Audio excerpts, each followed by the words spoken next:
डल हो चुके थे अपनी लाइफ में, वही ऑफिस जाना, वापस आना, घर में काम। लेकिन एक लगा एक नई जिंदगी हम कुछ यहाँ पर दिख रही है। यहाँ पे बहुत सारे लोग हैं, 200-250 लोग, हम आपस में कुछ लोग इंटरेक्ट करते हैं, कैंटीन में बैठते हैं, क्लास में हैं, टीचर्स से बहुत अच्छा मिलते हैं। तो उस समय मैंने 2 लाइनें लिखी थी, मैं आपसे सुनाना चाहता हूँ। एक बार फिर से जिंदा हुआ हूं मैं, एक बार फिर से जिंदा हुआ हूं मैं, सब अपने से लग रहे हैं, कोई नहीं पराया। ये मैंने स्वयं लिखी है। आज का विषय हमारा 6th हाउस और 6th लॉर्ड। मेरा फोकस भी ज्यादातर 6th हाउस और 6th लॉर्ड पर ही रहेगा। आज की कुंडली मेष लग्न की कुंडली है। 2 अगस्त 1996, समय 23:39, जम्मू। 2 अगस्त। सबसे पहले इस कुंडली में देखिए कि ज्यादातर ग्रह जो है वो द्विस्वभाव का शुभ है, जो कि दर्शाती है कि कोई भी चीज बड़े स्थायी रूप से नहीं होती। द्विस्वभाव राशियों का असर ही ऐसा होता है। जब ज्यादा ग्रह उनमें बैठते हैं तो हम जर्मनी में दशाएं भी मंडूक वगैरह लगाते हैं, इसलिए उसका कोई स्थायी रूप नहीं रहता किसी एक चीज का। इसमें देखिए जो हमारा लगन लॉर्ड और 8th लॉर्ड मंगल, उसकी दृष्टि 6th हाउस पर है। पहले मैं 6th हाउस की बात कर रहा हूं, उसकी दृष्टि 6th हाउस पर है। बुध जो कि केतु के नक्षत्र में बैठा है, वह केतु की दृष्टि भी 6th हाउस पर ही है। ज्ञाति कारक चंद्रमा, उसकी दृष्टि भी 6th हाउस पर ही है। और इसके अलावा अगर आप देखेंगे तो 6th हाउस पर 4 ग्रहों का सीधा प्रभाव दिख रहा है। राहु केतु एक्सेस में भी है। लेकिन जब राहु 6th हाउस में होता है तो हम कुछ दूसरे नजरिए से भी देखते हैं कि वो वहां पर कुछ पावर भी देता है।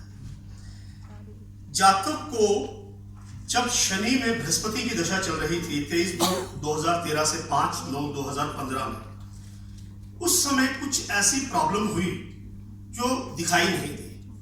यानी कि वो गिरा, उसको चोट लगी खेलते हुए, हल्की चोट थी, महसूस भी नहीं हुआ उसको, लेकिन बात आई गई हो गई, पता भी नहीं चला कि कोई चोट ऐसी लगी है कि नहीं। बृहस्पति की अंतरदशा, बृहस्पति 22वें दृष्टिकोण का स्वामी। दशा आती है बुध की 23/9/2015। अचानक बच्चा बैठा हुआ है, उसको बैक साइड पे पेन शुरू हो जाती है, वो उठ भी नहीं सकता है, वो दीवार का सहारा लेता है, बैठ कर कहता है मुझे पीछे प्रॉब्लम हो गई, अचानक ही मुझे दर्द हो गई। उससे पहले कोई गिरा नहीं, कुछ नहीं, लेकिन अचानक दर्द निकलता है। बुध की महादशा के आने पर, बुध जो कि नसों का कारक है, और बुध की दोनों राशियां 3 और 6 घरों में बैठी है।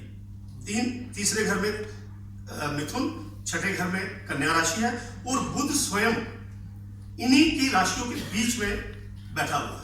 यानी कि जो हमारी बॉडी का शोल्डर से लेकर यहां तक का पार्ट है, उसी में बुध का ज्यादा इफेक्ट दिखाई दे रहा है।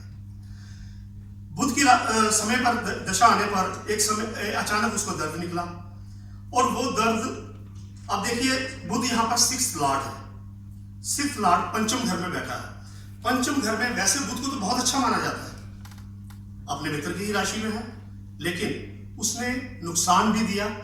बुध मृत्यु भाग में भी है, आप देखेंगे। लेकिन बुध ने नुकसान कितना दिया और कितना वो आगे भावों में ठीक है, ये देखने वाली बात है।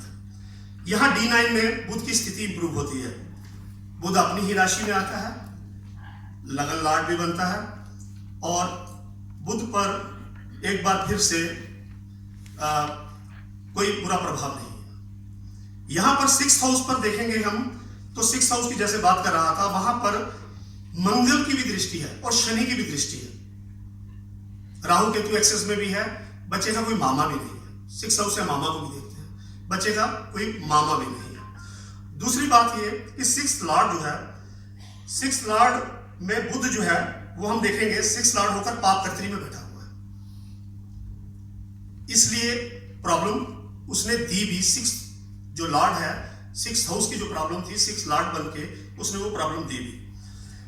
लेकिन यहाँ पाप कर्तरी में वो किस तरह से D9 में इंप्रूव है, ये भी हमें देखना है कि वहाँ कोई बहुत ज़्यादा प्रॉब्लमेटिक नहीं लग रहा है, क्योंकि जो चंद्रमा है वो अपनी स्वराशि में है, बुध अपनी स्वराशि में है, और राहु भी उच्च के ही है, नवम भाव त्रिकोण में। अब बच्चे की एजुकेशन का उस समय जब प्रॉब्लम हुई, वो उठा नहीं, तो 1-2 महीने के लिए उसको बहुत ज्यादा हॉस्पिटल भी ले गए, मतलब अलग अलग जगह पे उसका इलाज कराया गया, वो 2 महीने के लिए। BLK में भी उसका इलाज हुआ, और भी 1-2 जगह इलाज हुआ, MRI भी हुए, सब कुछ करने के बाद भी वो धीरे धीरे फिजियोथेरेपी होने के बाद भी ठीक नहीं हो पा रहा था। लेकिन जब 2 महीने गुजर गए, सितंबर, अक्टूबर